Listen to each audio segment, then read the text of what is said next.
हिमाचल सरकार ने वित्त वर्ष 2023-24 के बजट की तैयारियां शुरू कर दी हैं। इसे देखते हुए सरकार ने प्रदेशवासियों से नए बजट के लिए सुझाव मांग लिए हैं। मुख्यमंत्री के प्रधान मीडिया सलाहकार नरेश चौहान ने बताया कि बेहतर बजट बनाने के मकसद से समाज के विभिन्न वर्गों से सहभागिता तथा विचारों का समावेश किया जाएगा। उन्होंने आम लोगों, उद्योगों, व्यापारियों तथा कृषक संगठनों से बजट के लिए सुझाव देने का आग्रह किया है। ये सुझाव 15 फरवरी तक ईमेल के माध्यम से अथवा सचिव के कार्यालय के नाम पत्र के माध्यम से भेजे जा सकते हैं। हिमाचल में आज और कल भारी बर्फबारी के पूर्वानुमान के बीच बसों में सफर करने वालों के लिए एडवाइजरी जारी की गई है। हिमाचल पथ परिवहन निगम की ओर से प्रदेश के सभी डिपो को निर्देश दिए गए हैं कि बर्फबारी के दौरान रात के समय सभी रूट बंद किए जाएं। वहीं ड्राइवरों को निर्देश दिए गए हैं कि वो ऐसी जगहों पर बसों को ना ले जाएं जहां पर ज्यादा बर्फबारी हो रही है। एचआरटीसी प्रबंधन ने बस ड्राइवर और कंडक्टरों को प्रदेश के दुर्गम रूट पर जाने से पहले अपने वाहनों को चेक करने के लिए कहा है।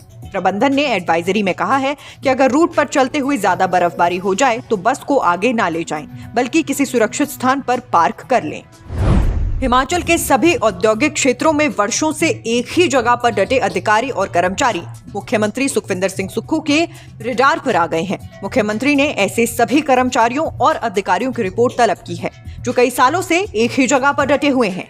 ऐसे सभी कर्मचारियों और अधिकारियों को उनकी स्थायी जगह से हटाया जाएगा। सरकार के ध्यान में मामला आया है कि कई अधिकारी और कर्मचारी सालों से औद्योगिक क्षेत्रों में डटे हुए हैं। इसके पीछे उनकी क्या मंशा है, अब सरकार ये पता लगाने में जुट गई है। पूर्व की सरकारों द्वारा तबादले किए जाते थे, पर वो अधिकारी अपनी ट्रांसफर किसी न किसी तरह से रुकवा ही लेते थे। अब मुख्यमंत्री ने ऐसे अधिकारियों और कर्मचारियों को हटाने का मन बना लिया है। हिमाचल सरकार घाटे में चल रही 10 से ज्यादा बोर्ड और कॉर्पोरेशन को मर्ज करने की तैयारी में है। इन दिनों संबंधित विभाग सरकारी उपक्रमों के घाटे की रिपोर्ट तैयार करने में जुट गए हैं। मुख्य सचिव ने बजट सत्र से पहले रिपोर्ट देने को कहा है। दरअसल सुक्खू सरकार घाटा कम करने के लिए बोर्ड कॉर्पोरेशन को मर्ज करना चाह रही है। प्रदेश में 10 से ज्यादा सरकारी उपक्रम ऐसे हैं जो सरकार पर वित्तीय बोझ बढ़ाने का काम कर रहे हैं। ऐसे उपक्रमों को संबंधित विभाग में मर्ज किया जा सकता है। संसद में 1 फरवरी को पेश हो रहे आम बजट से हिमाचल प्रदेश को भी कई उम्मीदें हैं। प्रदेश सरकार ने राज्य में कनेक्टिविटी के लिए बजट, सेब का आयात शुल्क बढ़ाने, केंद्र से वित्त पोषित योजनाओं में केंद्र की हिस्सेदारी बढ़ाने जैसे कई सुझाव पहले ही केंद्र को दे रखे हैं। इन सुझावों पर केंद्र सरकार कितना गौर करती है, इसी पर सबकी नजरें टिकी हुई हैं। राज्य सरकार ने केंद्र से हिमाचल के लिए अधिक से अधिक बजट का शेयर देने की भी मांग की है। हिमाचल सरकार ने वित्त वर्ष 2023-24 के बजट की तैयारियां शुरू कर दी हैं। इसे देखते हुए सरकार ने प्रदेशवासियों से नए बजट के लिए सुझाव मांग लिए हैं। मुख्यमंत्री के प्रधान मीडिया सलाहकार नरेश चौहान ने बताया कि बेहतर बजट बनाने के मकसद से समाज के विभिन्न वर्गों से सहभागिता तथा विचारों का समावेश किया जाएगा। उन्होंने आम लोगों, उद्योगों, व्यापारियों तथा कृषक संगठनों से बजट के लिए सुझाव देने का आग्रह किया है। ये सुझाव 15 फरवरी तक ईमेल के माध्यम से अथवा सचिव के कार्यालय के नाम पत्र के माध्यम से भेजे जा सकते हैं।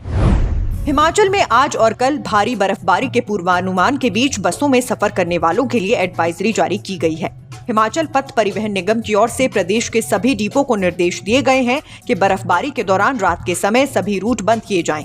वहीं ड्राइवरों को निर्देश दिए गए हैं कि वो ऐसी जगहों पर बसों को ना ले जाएं जहां पर ज्यादा बर्फबारी हो रही है। एचआरटीसी प्रबंधन ने बस ड्राइवर और कंडक्टरों को प्रदेश के दुर्गम रूट पर जाने से पहले अपने वाहनों को चेक करने के लिए कहा है। प्रबंधन ने एडवाइजरी में कहा है कि अगर रूट पर चलते हुए ज्यादा बर्फबारी हो जाए तो बस को आगे ना ले जाएं, बल्कि किसी सुरक्षित स्थान पर पार्क कर लें। हिमाचल के सभी औद्योगिक क्षेत्रों में वर्षों से एक ही जगह पर डटे अधिकारी और कर्मचारी मुख्यमंत्री सुखविंदर सिंह सुक्खू के रडार पर आ गए हैं। मुख्यमंत्री ने ऐसे सभी कर्मचारियों और अधिकारियों की रिपोर्ट तलब की है जो कई सालों से एक ही जगह पर डटे हुए हैं। ऐसे सभी कर्मचारियों और अधिकारियों को उनकी स्थायी जगह से हटाया जाएगा। सरकार के ध्यान में मामला आया है कि कई अधिकारी और कर्मचारी सालों से औद्योगिक क्षेत्रों में डटे हुए हैं। इसके पीछे उनकी क्या मंशा है, अब सरकार ये पता लगाने में जुट गई है। पूर्व की सरकारों द्वारा तबादले किए जाते थे, पर वो अधिकारी अपनी ट्रांसफर किसी न किसी तरह से रुकवा ही लेते थे। अब मुख्यमंत्री ने ऐसे अधिकारियों और कर्मचारियों को हटाने का मन बना लिया है। हिमाचल सरकार घाटे में चल रही 10 से ज्यादा बोर्ड और कॉर्पोरेशन को मर्ज करने की तैयारी में है। इन दिनों संबंधित विभाग सरकारी उपक्रमों के घाटे की रिपोर्ट तैयार करने में जुट गए हैं।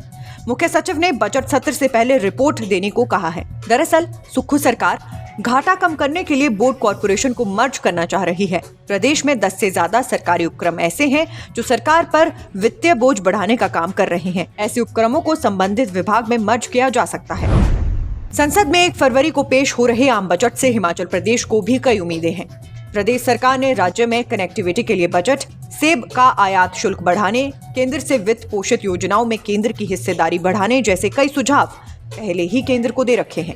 इन सुझावों पर केंद्र सरकार कितना गौर करती है, इसी पर सबकी नजरें टिकी हुई हैं।